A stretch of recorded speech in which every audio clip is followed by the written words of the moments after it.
Civilians में आप सभी का स्वागत है।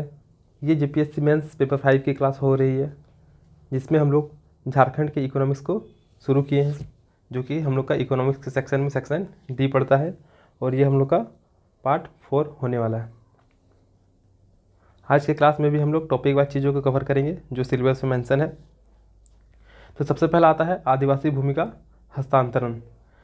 तो जैसे कि झारखंड का जनजातीय इतिहास से ज्ञात होता है कि ईस्ट इंडिया कंपनी के आने के बाद से जनजातीय भूमि का हस्तांतरण की समस्याएं आने लगी थी, क्योंकि ईस्ट इंडिया कंपनी जैसे आई थी वे अपने कारोबार को विकसित करने के लिए या फिर रेलवे ट्रैक बिछाने के लिए या फिर बहुत सारे कारणों की वजह से जनजातियों की भूमि को हड़पना चाहते थे या फिर लेना चाहते थे। लेकिन इससे पहले भी 13वीं शताब्दी में नागवंशी राजा ने आदिवासी ज़मीन दूसरे समुदाय को भी रहने के लिए दिए थे, और इसके बाद मुगल काल के राजा दुर्जन साल ने मुगल अधिकारियों को जमीन दी थी। यानी कि सबसे पहले हम लोग का 13वीं शताब्दी में नागवंशी राजा ने भी दूसरे लोगों को वहाँ पे बसने के लिए ज़मीन दी थी, और मुगल काल के समय दुर्जन साल जो थे उन्होंने भी मुगल अधिकारी को आदिवासी जनजाति की भूमि को अन्य अधिकारी को दी थी। और उसके बाद ईस्ट इंडिया कंपनी, तो ईस्ट इंडिया कंपनी ने भी उनकी भूमि को हस्तांतरण करना शुरू कर दिया था। लेकिन इन लोगों ने मुंडा शासन व्यवस्था एवं शासन प्रणाली में कोई मौलिक परिवर्तन नहीं किया था। तो जो दुर्जन साल या फिर नागवंशी राजा हो गए, इन्होंने कोई भी मुंडा शासन व्यवस्था में परिवर्तन नहीं किया था। अगर थोड़ा बहुत परिवर्तन किया तो उस समय की जो पढ़ा पंचायत होती थी उसके लिए किया गया था। और निश्चित तौर पर 1765 में जैसे ही अंग्रेज को बंगाल, बिहार और उड़ीसा का दीवानी अधिकार मिल गया, यानी कि जो भी टैक्स होगा उनको कलेक्ट करने का अधिकार मिल गया, तो इन्होंने कंप्लीट छोटा नागपुर पर अधिकार कर लिया था और राजा महाराजाओं पर नए सिरे से कर लगा दिया। यानी कि जैसे ही 1765 में अंग्रेजों को ईस्ट इंडिया कंपनी को बिहार, उड़ीसा और बंगाल का दीवानी मिल गया, और वैसे इन लोगों ने पूरा छोटा नागपुर पर अधिकार कर लिया, और साथ ही साथ इन्होंने नए सिरे से टैक्सेशन भी करना शुरू कर दिया, लेकिन वह सफल नहीं रहा। तो 1793 में अस्थायी बंदोबस्त झारखंड में भी लगा दिया गया, और इसी वजह से यहाँ के राजा, महाराजा और जागीरदार जो थे वे जमींदार बनकर रह गए। फिर झारखंड की भू व्यवस्था बहुत प्रभावित हुई। तो जो हम लोग के 1765 के बाद जो टैक्सेशन लगा है वो सफल तो नहीं हुआ। परिणाम स्वरूप 1793 में अस्थायी बंदोबस्त लगा दिया गया, जिसके बाद जो भी महाराजा थे, जागीरदार थे, वे सिर्फ और सिर्फ जमींदार बनकर रह गए, और झारखंड की भू व्यवस्था जो थी वो काफ़ी हद तक प्रभावित हो गई थी।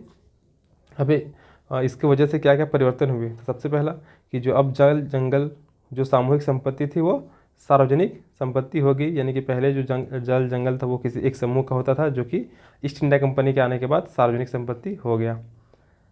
राजा, महाराजा एवं जागीरदार ये सभी सरकार के कर्मचारी हो गए, और उनका काम केवल रियायतों से कर वसूलना था। कर बकाया होने की स्थिति में किसी भी जमीन या फिर संपत्ति बेचकर या फिर नीलामी कर दी जाती थी, भले ही वह राजा क्यों ना हो। फिर क्या हो गया, इस वजह से राजा, महाराजा और जागीरदार सहित मानकी और मुंडा जो कभी ज़मीन के मालिक थे, वे भी अपनी ज़मीन पर लगान लेने का काम स्वयं ही करने लगे, और अब कर वसूल कर अंग्रेज़ों को देने वाले सेवक बनकर रह गए। यानी जो राजा थे अब वो भी अपनी ज़मीन पर कर खुद ही देने लगे, और अंग्रेज़ जब ज़मीन नीलाम करते थे तब कोई भी व्यक्ति उसे ले सकता था। फलतः यहाँ की ज़मीन बाहरी लोगों के हाथों में जाने लगी। यानी कि अंग्रेज़ जब भूमि नीलाम करने लगे तो उस स्थिति में उस ज़मीन को कोई भी व्यक्ति, पूरे भारत से कहीं से भी कोई भी व्यक्ति उस ज़मीन को खरीद सकता था। परिणाम स्वरूप क्या हुआ कि बाहरी लोग झारखंड में आकर बसने लगे। और फिर 1820 में बंगाल कानून के तहत पुलिस, कचहरी तथा सामान्य प्रशासन से जुड़े बाहरी लोगों का आगमन बड़े पैमाने पर हुआ, और इन लोगों ने आदिवासियों की ज़मीन भी हड़पना शुरू कर दिया। फिर 1850 में ईसाई ने प्रवेश शुरू किया, और इन लोगों ने पहले आदिवासी का सहयोग किया और उनका दिल जीत लिया। यानी कि आदिवासी के जो भी प्रॉब्लम थे उनको सॉल्व करने का प्रयास किया, और परिणाम स्वरूप वे उनके दिल को जीतने में सफल हुए, और धीरे धीरे बहुत बड़े चर्च के माध्यम से बड़े बड़े भूखंडों के मालिक बन गए। यानी कि जो ईसाई मिशनरी आए थे उन्होंने सबसे पहले जो आदिवासी थे उन लोगों की गरीबी या फिर जो भी उन लोगों की बुरी स्थिति थी उन चीज़ों से उन लोगों को निकालने की कोशिश किया। परिणाम स्वरूप वो आदिवासियों को लगने लगा कि ये इनके हितकार हैं, और ऐसे में उन्होंने क्या किया, बड़े बड़े चर्च का निर्माण करना शुरू किया, और चर्च का निर्माण करने के लिए उन्हें बहुत बड़े बड़े ज़मीन मिलने लगे, और धीरे धीरे वे भूखंडों के मालिक बन गए। यानी कहीं ना कहीं इन्होंने अपने साध्य को पूरा किया। फिर 1865 में जंगल कानून लागू किया गया, और इस कानून के तहत आदिवासियों की जंगल क्षेत्र की भूमि सरकारी खाते में चली गई। यानी कि जो जंगल था आदिवासी का वो भी अब सरकारी खाते में चली गई 1865 के जंगल कानून के लागू करने के बाद। फिर आता 1908 का छोटा नागपुर काश्तकारी अधिनियम, और अंग्रेजी ने इसे जनजातीय भूमि अधिकार और रेती अधिकार का मेगना कार्टा कहा गया। लेकिन जनजातीय भूमि का हस्तांतरण की प्रक्रिया अभी तक रुकी नहीं, क्योंकि इस वक्त नगरीकरण और औद्योगिकरण के कारण आदिवासी भूमि का हस्तांतरण हो रहा था। यानी कि शुरू से ही आदिवासी भूमि का हस्तांतरण होते रहा है। उसके पीछे बहुत सारे वजहें रहे, कभी ईस्ट इंडिया कंपनी, कभी मुगल शासक, तो कभी ईसाई मिशनरी, वे सभी आते रहे और यहाँ की ज़मीन लेते रहे। इनके अलावा बाहरी लोगों का भी आगमन शुरू हो गया था। फिर 1936 का समय आता है, तो 1936 से 1947 में भू हस्तांतरण को रोकने के लिए अधिनियम में संशोधन किया गया, लेकिन इसका कोई विशेष लाभ नहीं हुआ और भू हस्तांतरण के नए नए तरीके खोजे गए।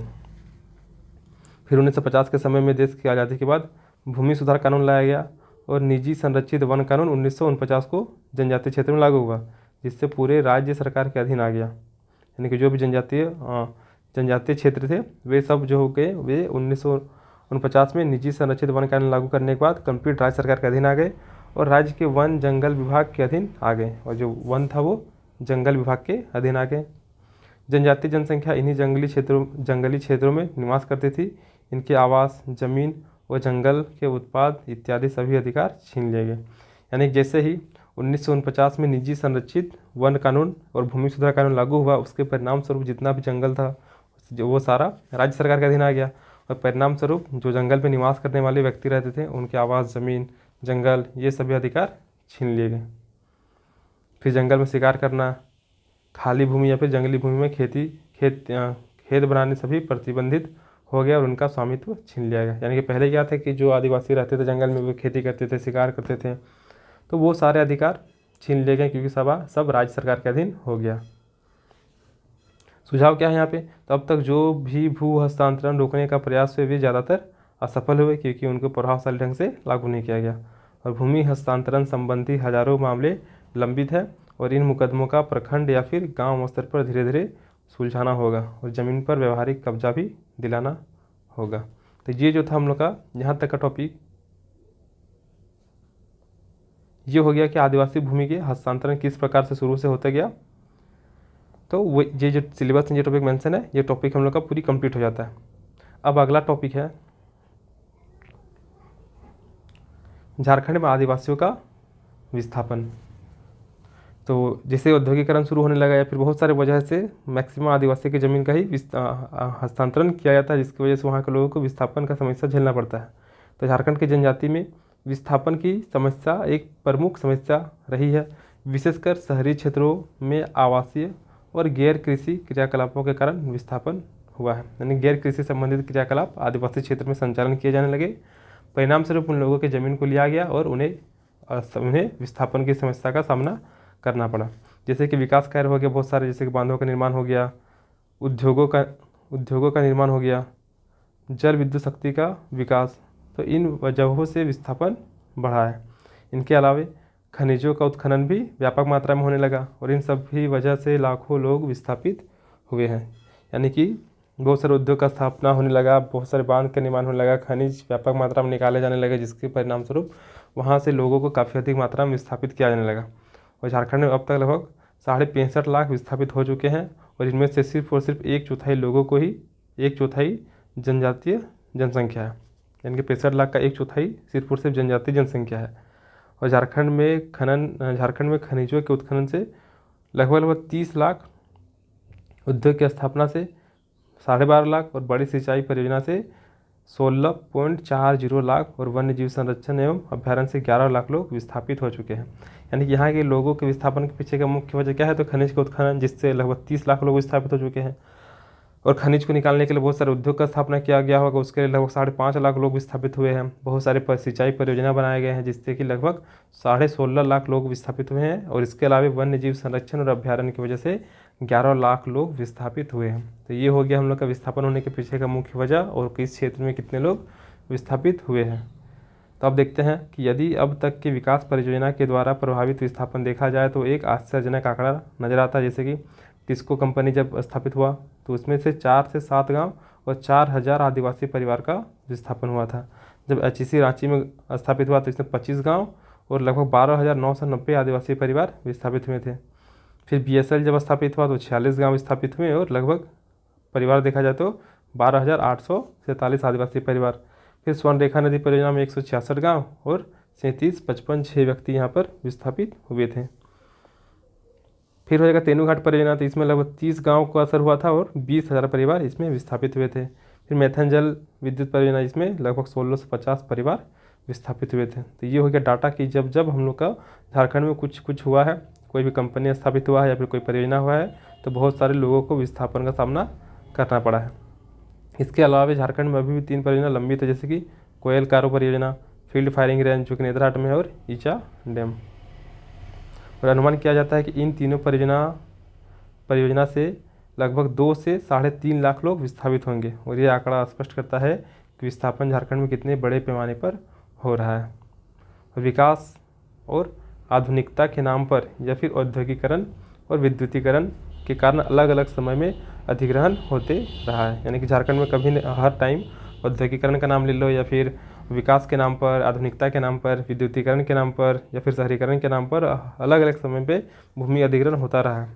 लेकिन विस्थापित जमीन का केवल 30% लोग को ही विस्थापन का लाभ मिल पाता है। यानी कि टोटल जितना व्यक्ति विस्थापन हो रहे उनका मात्र 30% व्यक्ति को ही विस्थापन का लाभ मिल पाया है। और इसी वजह से झारखंड की जनता, विशेषकर आदिवासी जनसंख्या, कई विवादों पर विकास कार्यक्रम का विरोध करती है। अगर उन्हें विस्थापित किया जा रहा है तो उन्हें विस्थापन का लाभ भी दिया जाना चाहिए, लेकिन वो झारखंड में सफल नहीं हो रहा। परिणाम स्वरूप यहाँ के लोगों के द्वारा काफ़ी अधिक मात्रा में विरोध प्रदर्शन किया जा रहा है, जैसे कि कोयल कारो परियोजना में देखा गया था। नेतरहाट के फील्ड फायरिंग रेंज का भी विरोध हुआ था। और भविष्य में भी अगर ऐसा हाल रहा तो विरोध होते रहेंगे, ये तो अनिवार्य है। सुझाव क्या हो सकता है? तो सबसे पहला कि जो पुनर्वास नीति है उसमें संशोधन किया जाना चाहिए। उसमें क्या कि पुनर्वास नीति को विकास का अंग माना जाए। यानी कि पुनर्वास नीति जो होगा उससे वो इस प्रकार से नीति बनाया जाए जिससे कि विकास हो सके। यानी कि पुनर्वास नीति को विकास के अंग माना जाना चाहिए। और विस्थापन होने से पहले लोगों का पुनर्वास होना अनिवार्य होना चाहिए। विशेष न्यायिक ट्रिब्यूनल की स्थापना, जिससे कि विवाद को जल्दी से निपटारा किया जा सके। और औद्योगिकरण के लिए केवल सरकारी ज़मीन का ही अधिग्रहण हो। निजी तौर पर जो व्यक्ति स्वेच्छा से भूमि देना चाहे वे ऐसा कर सकते हैं। यानी कि जो सरकारी भूमि है उन्हीं भूमि पर जो भी औद्योगिकरण करना है, उद्योग का स्थापना करना है वो किया जाए। लेकिन अगर कोई व्यक्ति अपनी इच्छा से अगर भूमि देना चाहता है तो वे दे सकते हैं। फिर क्या कि जो भी भूमि ली गई है उस ज़मीन का सही मूल्यांकन होना चाहिए।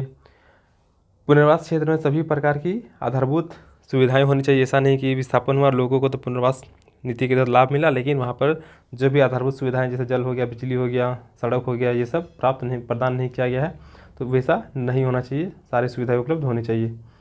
फिर है कि विस्थापित परिवार के सभी सदस्यों को नौकरी भी मिलना चाहिए। जनजाति का जुड़ाव अपनी भौगोलिक क्षेत्र से ज़्यादा होता है। यानी कि जनजाति लोग जहाँ पर रहते हैं वे उस क्षेत्र से काफ़ी जुड़े हुए रहते हैं, काफ़ी लगाव होता है उनका। तो तथा उसके नए विस्थापित क्षेत्रों में भी वही सारी सुविधाएं स्थापित किए जाने चाहिए जिनसे कि उनकी मानसिक संतुष्टि मिले। अब है कि वन मुद्दे FRA का क्रियान्वयन। इसमें क्या बताया गया है कि वन संबंधी मुद्दे, तो अभी तक जो भी था हम लोग का विस्थापन से संबंधित चीज़ वो चीज़ कंप्लीट हो गया। अगला टॉपिक है वन मुद्दे एवं FRA का क्रियान्वयन। FRA मतलब हो गया फॉरेस्ट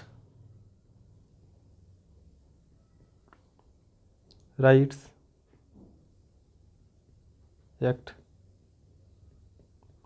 तो जो भी वन मुद्दे हो गया या फिर जो भी फॉरेस्ट राइट एक्ट है उनका किस प्रकार से क्रियान्वयन किया गया वो देखते हैं। तो सबसे पहला वन संबंधी मुद्दा, तो झारखंड में वन संसाधन इसकी एक महत्वपूर्ण संपदा है।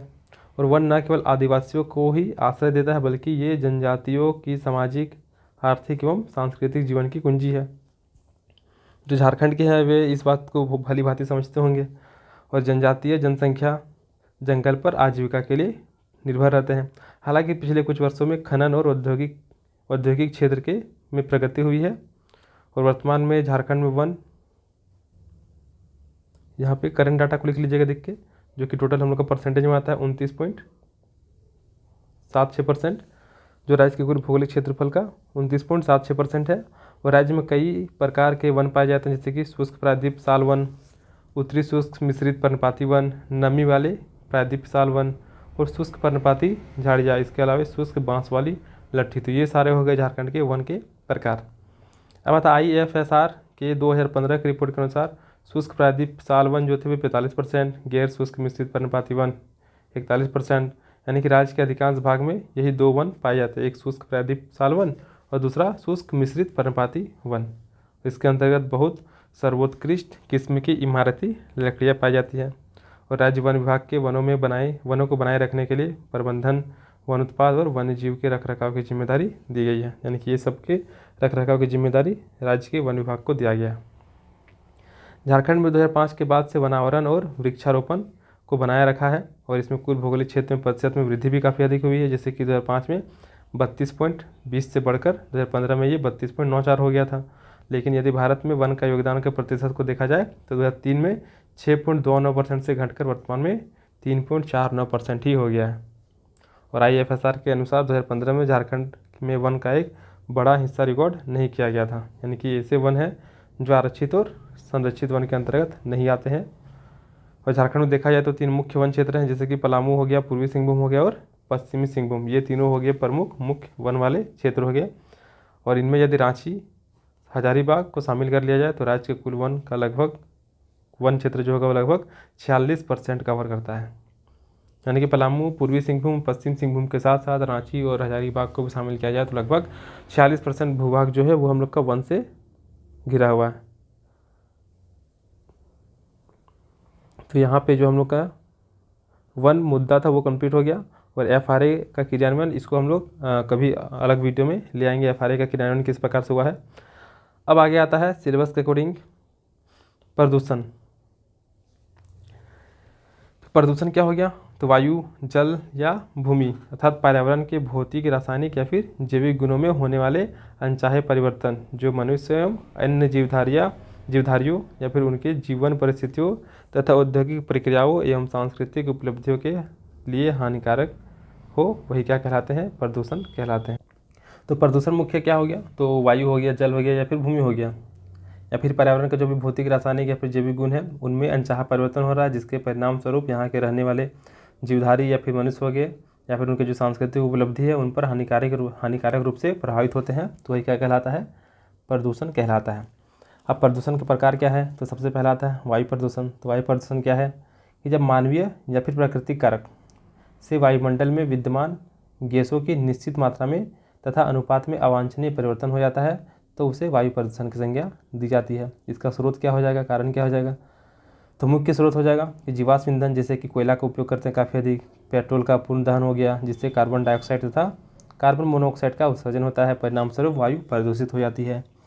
इसके अलावा घरेलू ईंधन के रूप में लकड़ी का प्रयोग तथा ऑटोमोबाइल उद्योग में इनका प्रयोग स्रोत हो गया। फिर क्या है कि CFC आ गया, क्लोरोफ्लोरोकार्बन का उत्सर्जन रेफ्रिजरेटर, एयर कंडीशनर या फिर अग्निशामक तथा प्रसाधन सामग्री आदि से होता है और यह समताप मंडल में स्थित ओजोन परत के क्षरण के लिए उत्तरदायी है, ये तो सभी को पता होगा। फिर आता है सल्फर डाइऑक्साइड। तो इसका उत्सर्जन सल्फर युक्त कोयले के अपूर्ण दोहन तथा तेल रिफाइनरी से होता है। और नाइट्रोजन ऑक्साइड का उत्सर्जन मुख्यतः जीवाश्म ईंधन के जलने से होता है। यानी कि ये सब जो है कुल मिला के वायु को प्रदूषित कर रहे हैं। प्रभाव क्या पड़ेगा? तो श्वसन तंत्र की बीमारियां उत्पन्न होगी, जैसे कि ब्रोंकाइटिस, आँखों में जलन, बच्चों में सांस की तकलीफ जैसी समस्या उत्पन्न हो जाएगी। और पर्यावरण में शीशा का उत्सर्जन गैसोलीन तथा कीटनाशकों से होता है जो मस्तिष्क और गुर्दे को नुकसान पहुंचाते हैं। अगला आता है जल प्रदूषण।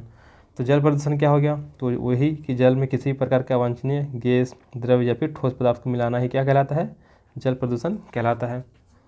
और WHO के अनुसार जब प्राकृतिक अथवा अन्य स्रोत से उत्पन्न अवांछित बाहरी पदार्थों के कारण जल दूषित होता है तो यह विषाक्तता एक सामान्य स्तर से कम ऑक्सीजन के कारण जीवों के लिए हानिकारक होती है। यानी कि जब भी पानी में हम लोग कोई भी अन्य द्रव्य या फिर ठोस पदार्थ को मिलाते हैं तो वहाँ पर ऑक्सीजन की मात्रा कम हो जाती है और अगर जल में ऑक्सीजन की मात्रा कम होगी तो जल में रहने वाले जीवों के लिए वो घातक साबित होगा और इससे संक्रमण रोग का फैलाव भी बढ़ जाता है। तो वही क्या कहलाता है? जल प्रदूषण कहलाता है, ऐसा विश्व स्वास्थ्य संगठन का मानना है।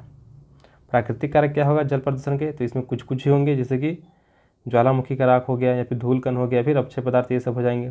फिर जंगल का जैविक कचरा, जैसे कि पत्तियां अगर गिर गई हैं तो वे बरसात के दिनों में बहकर समुद्र में या फिर नदियों में शामिल हो जाते हैं, परिणाम स्वरूप जल प्रदूषण देखने को मिलता है, लेकिन जो हम लोग करते हैं उससे काफ़ी कम प्रदूषण इसके द्वारा होता है। मरे हुए जीव जंतु के अवशेष के द्वारा वर्षा द्वारा बहाकर जलाशय में मिल जाते हैं। तो ये सब हो गया हम लोग का प्राकृतिक कारण, जिसके परिणाम स्वरूप जल प्रदूषण की समस्या उत्पन्न होती है। अब है कि मानव जनित कारक क्या हो गया। तो मानव जनित कारक में सबसे पहले क्या हो जाएगा, घरेलू अपशिष्ट सब हम लोग नदियों में बहा देते हैं, या फिर औद्योगिक अपशिष्ट जैसे कि टाटा के द्वारा सारा सोनरेखा नदी में बहा दिया जाता है, या फिर अन्य नदियों में प्रभावित कर दिया जाता है। और कृषि कार्यों के कारण, जिसमें कि हम लोग कीटनाशक का प्रयोग करते हैं, और वही कीटनाशक वर्षा के दिनों में जल के साथ मिलकर नदियों में चले जाते हैं। अब है कि इसका प्रभाव क्या होगा। तो जल प्रदूषण के प्रभाव की वजह से बहुत सारे वायरस जनित रोग फैल सकते हैं, जैसे कि पीलिया हो गया, हेपेटाइटिस हो गया, टाइफाइड हो गया, हैजा हो गया, दस्त हो गया, पेचिश हो गया, ये सारे रोग हो जाते हैं। फिर इसके अतिरिक्त क्या हो जाएगा कि अगर जल प्रदूषण का व्यापक नकारात्मक प्रभाव जलीय जीवों पर पड़ता है, क्योंकि अगर जल प्रदूषण हो रहा है यानी कि जल में ऑक्सीजन की मात्रा में कमी हो रही है, तो ऐसी स्थिति में मछलियों का मरना, प्रवाल का मृत प्राय होना, ये सारा समस्या देखने को मिलती है। अब आता है मृदा प्रदूषण।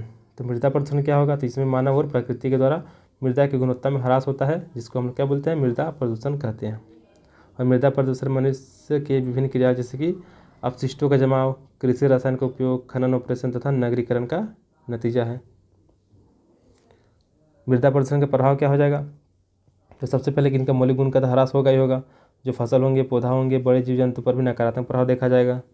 उर्वरता की कमी होगी और मृदा के माध्यम से कई रोगों का प्रसार भी होने लगेगा। अगला आता है ध्वनि प्रदूषण। तो ध्वनि क्या होता है कि जब एक सीमा से अधिक हम लोग ध्वनि सुनने लगते हैं, तो वही जीवों के लिए घातक होते हैं। तो वही क्या कहलाता है, ध्वनि प्रदूषण कहलाता है। और सामान्य व्यक्ति के लिए लगभग 50 डेसिबल तीव्रता की ध्वनि सुनना उपयुक्त या सामान्य होता है, जबकि 80 डेसिबल से अधिक तीव्र वाले ध्वनि को हम लोग शोर की संज्ञा में रखते हैं। हरे पौधे में उच्च ध्वनि तरंगों को अवशोषित करने की क्षमता होती है, अतः ध्वनि प्रदूषण वाले क्षेत्रों में हरी पट्टिकाओं के रूप में लगाया जाता है। इसीलिए रोड में हम लोग लगभग सरकार की तरफ पेड़ लगाया जा रहा है, ताकि वे ध्वनि प्रदूषण को भी रोक सके, प्लस लाइट के रिफ्लेक्शन को भी रोका जा सकता है। उसके पीछे बहुत सारे वजह है पेड़ लगाने की। अब ध्वनि प्रदूषण का स्रोत क्या हो गया या फिर कारण क्या हो गया, तो इसमें भी दो, एक प्राकृतिक कारण और एक मानव जनित कारण। तो प्राकृतिक कारण बहुत कम है, जैसे कि बादल जब कड़कड़ाते हैं तो ही होता है, या फिर बिजली गिरते हैं, तो यही सब कुछ समस्या है जो कि प्राकृतिक कारण है, जिसके परिणाम स्वरूप ध्वनि प्रदूषण देखने को मिलता है।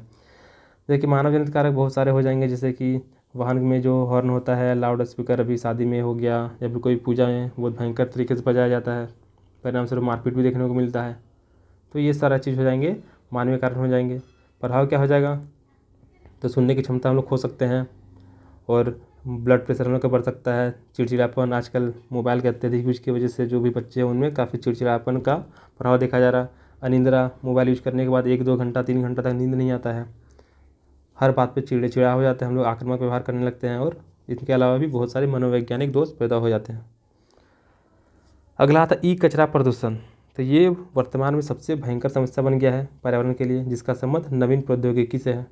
और नवीन प्रौद्योगिकी से प्राप्त नवीन उपभोक्ता वस्तु, जैसे कि टीवी खराब हुआ फेंक दिए, फ्रिज खराब हुआ फेंक दिए, मोबाइल, सीडी या फिर एयर कंडीशन, ये सब बेकार होने पर हम लोग फेंक देते हैं, जिसके कारण ई कचरे का निर्माण हो लगता है, क्योंकि ये सारी चीज़ बहुत तेजी से ख़त्म नहीं होते हैं। और ई कचरे से निकलने वाले जहरीले तत्व जैसे गैस, मिट्टी व पानी में मिलकर उन्हें बंजर और जहरीला बना देते हैं। और इसके अतिरिक्त ई कचरे की वजह से पूरा खाद्य श्रृंखला भी बिगड़ रहा है। तो इस प्रकार से जो प्रदूषण वाला जो टॉपिक था, उसमें कितने प्रकार के प्रदूषण है, क्या क्या प्रभाव पड़ेंगे, मानव जनित और प्राकृतिक प्रभाव क्या है, वो सारा हम लोग कंप्लीट कर लिए। अब यहाँ पे कुछ क्वेश्चन है जो कि छोटा छोटा क्वेश्चन है, इसको देख लेते हैं। सबसे पहला कि विस्थापन क्या है, और झारखंड में विस्थापन की समस्या पर प्रकाश डालना है। तो विस्थापन का अभिप्राय किसी नागरिक को एक स्थान से छोड़कर दूसरे स्थान पर जाने के लिए विवश हो, तो ये क्या कहलाता है, विस्थापन कहलाता है। अगर झारखंड के संदर्भ में इसकी व्याख्या किया जाए तो झारखंड में काफ़ी अधिक खनिज पाया जाता है, जिसकी वजह से इसको रत्नगर्भा भी कहा जाता है। तो अगर खनिज पाया जाता है तो ऐसी स्थिति में औद्योगिक संयंत्र भी लगेंगे। और आज़ादी के बाद से राज्य, सरकारी और निजी क्षेत्र की कई कंपनी औद्योगिक संयंत्र स्थापित करने लगी है, और परिणाम यह रहा है कि जमशेदपुर, बोकारो और धनबाद भारत में औद्योगिक हब बन गया है। लेकिन इन औद्योगिक प्रगति का खामियाजा यहाँ के रहने वाले आम जनता को उठाना पड़ रहा है, क्योंकि उद्योग जब लग रहा है तो उनके जो भी ज़मीन है वो छीन लिए जा रहे हैं, और उन्हें अपना मूल गाँव और निवास छोड़ना पड़ रहा है। जैसे कि देखा जाए तो अभी झरिया से सारा लोग उठकर अभी इधर शिफ्ट हो रहे हैं हमारे घर तरफ। और माना जा रहा था कि सरकार जमीन के अधिग्रहण के बदले आदिवासी को पुनर्वास प्रदान करेगी, लेकिन मात्र 30% आदिवासी को 30% लोगों को ही पुनर्वास का लाभ मिल पाता है। परंतु यह वादों और आश्वासन में सिमट कर रह गया है और झारखंड में आदिवासी विस्थापन समस्या का स्वरूप इस रूप में व्याख्यायित किया जा सकता है। यानी कि खनिज तो मिलता है, अच्छी बात है, लेकिन खनिज मिलने की वजह से झारखंड के लोगों को काफ़ी अधिक समस्या का भी सामना करना पड़ रहा है, क्योंकि उसके परिणाम स्वरूप यहाँ पर उद्योग स्थापित हो रहे हैं और उद्योगों की वजह से लोगों को विस्थापन का सामना करना पड़ रहा है। अब झारखंड की जनजाति में विस्थापन की समस्या तो प्रमुख समस्या है और विशेषकर शहरी क्षेत्रों में आवासीय और गैर कृषि क्रियाकलाप के कारण भी विस्थापन हुआ है। जैसे कि बहुत सारे बड़े बांधों का निर्माण किया गया, जल विद्युत शक्ति का विकास हुआ और इन वजह से भी विस्थापन काफ़ी अधिक बढ़ा है। इनके अलावे खनिज का उत्खनन भी व्यापक मात्रा में हुआ है और इन सभी वजह से लाखों लोग विस्थापित हुए हैं और झारखंड में अब तक लगभग 65.5 लाख लोग विस्थापित हो चुके हैं, जिनमें से सिर्फ और सिर्फ 1/4 जो है वो जनजाति की जनसंख्या ही है। अब ये सब हम पहले देख लिए कि खनिज से लगभग 30 लाख, फिर उद्योग से 12.5 लाख, बड़ी सिंचाई परियोजना से 16.5 लाख और वन्य जीव संरक्षण से लगभग 11 लाख लोग विस्थापित हो चुके हैं। और अभी तक अगर विकास परियोजना के द्वारा प्रभावित विस्थापन को देखा जाए तो एक ज़बरदस्त आंकड़ा सामने आता है। टाटा स्टील और एचईसी और स्वर्णरेखा परियोजना से लगभग 2 से 3.5 लाख लोग विस्थापित हुए हैं और ये आंकड़े स्थापित करते हैं कि विस्थापन कितना बड़े पैमाने पर झारखंड में हो रहा है। फिर एक विकास प्राथमिकता के नाम पर या औद्योगिकरण विद्युतीकरण के कारण अलग अलग समय पर अधिग्रहण होता रहा है, लेकिन विस्थापित जमीन का केवल 30% लोग को ही विस्थापन का लाभ मिल पाया है और इसी वजह से झारखंड में जनता, विशेषकर आदिवासी जनसंख्या, कई विवादों पर विकास कार्यक्रम का विरोध करती है। ये सब देख लें, कोयल कार्य परियोजना, नेतरहाट फायरिंग रेंज, और भविष्य में भी ऐसा विरोध होता रहेगा। अब है मुख्यमंत्री जन वन योजना पर संक्षिप्त टिप्पणी लिखना है। तो इसमें क्या हो गया कि झारखंड जैसे नए राज्य जिसकी पहचान एक हरित आवरण वाले राज्य के साथ साथ औद्योगिक विस्तार करना भी आवश्यक है, क्योंकि झारखंड में खनिज भी पाया जाता है और काफ़ी मात्रा में जंगल भी पाया जाता है। तो इन दोनों विपरीत लक्ष्यों के लिए वन विभाग झारखंड सरकार ने एक नई योजना पेश किया जिसका नाम है मुख्यमंत्री जन वन योजना। यानी कि औद्योगिकरण के साथ साथ हरित आवरण भी बनाए रखना है। इसके लिए यहाँ की सरकार ने एक योजना पेश किया जिसका नाम है मुख्यमंत्री जन वन योजना। और इस कार्यक्रम के अंतर्गत ग्रामीण जिनके पास कृषि भूखंड है वे इस भूमि में व्यावसायिक बीजों का रोपण कर सकते हैं, जो एक तरफ इनकी आय में वृद्धि करेंगे तो दूसरी तरफ औद्योगिक विस्तार के कारण वन क्षति की भरपाई भी करेगा। अब इस कार्यक्रम का मुख्य उद्देश्य क्या हो गया, तो राज्य में वन क्षेत्र में वृद्धि करना है, जिसके लिए ग्रामीणों को निजी भूमि का उपयोग किया जाएगा। भूमिगत जल के स्रोत में वृद्धि करना है और इस कार्यक्रम के द्वारा ही आरक्षित श्रेणी के वन और प्राकृतिक संतुलन को बनाए रखने की निर्भरता में भी कमी करना है। फिर क्या है कि सरकार ने यह योजना 3 वर्ष की अवधि के लिए शुरू किया था और इसके अंतर्गत किसानों को वित्तीय एवं तकनीकी सहायता दी जाएगी। यह सहयोग गड्ढे की खुदाई से लेकर मेड़ बनाने तथा आवश्यक उर्वरकों की आपूर्ति और गुणवत्ता वाले बीजों की उपलब्धता कराने में दी जाएगी। फिर है कि इस कार्यक्रम के अंतर्गत जो भी लाभुक होंगे या तो इमारती लकड़ी देने वाले वृक्ष लगा सकते हैं, जैसे कि शीशम, सागवान, गम्हार, महोगनी, यूकेलिप्टस, ये सब पेड़ जिनसे कि हम लोग को इमारती लकड़ी प्राप्त होंगे, ये सब पेड़ लगाने के लिए सरकार दे सकती है। या फिर फल वाले पौधे जैसे कि आम हो गया, अमरूद हो गया, लीची हो गया, आंवला हो गया, ये सारे। और कार्यक्रम के दूसरे वर्ष में विभाग को लोगों से अच्छी प्रतिक्रिया भी मिली थी और वर्ष 2016-17 में कुल 1595 आवेदन भी मिले, जिसमें से 1292 आवेदन मंजूर किए जा चुके हैं, जिसके अंतर्गत लगभग 38-95 एकड़ निजी भूमि आती है। और सर्वाधिक आवेदन जो थे वो पलामू से, फिर सरायकेला खरसावां से, उसके बाद गोड्डा से मिला है। और इस योजना के प्रति लोगों की प्रतिक्रिया से ऐसा लगता है कि आने वाले वर्षों में राज्य में वन क्षेत्र में वृद्धि हो। तो यही था हम लोग का मुख्यमंत्री जनवन योजना। तो यहाँ से जो भी क्वेश्चन बना रहेगा यही सारे टॉपिक से मर्ज करके एक क्वेश्चन बना दिया जाएगा। और यहाँ पे कुछ टॉपिक अगर छूट रहा है तो उसको हम देख के फिर से, इसके पहले सबसे पहले तो हमको पीडीएफ रेडी करना पड़ेगा, इसके लिए हमको लिखना पड़ेगा। और एक रह जाता है झारखंड का बजट। तो ये दो, मतलब कि एक झारखंड का बजट और जो भी यहाँ पे कुछ टॉपिक छूटा है वो, यानी कि यहाँ पे अगर मैक्सिमम क्लास आना रहेगा तो 2 क्लास होगा। इसका पीडीएफ आप टेलीग्राम से प्राप्त कर सकते हैं। इसका लिंक जो है वो डिस्क्रिप्शन में दिया हुआ रहेगा, आप उसके थ्रू टेलीग्राम में ऐड हो सकते हैं और पीडीएफ वाले सेक्शन से पीडीएफ को प्राप्त कर सकते हैं। तब तक के लिए धन्यवाद।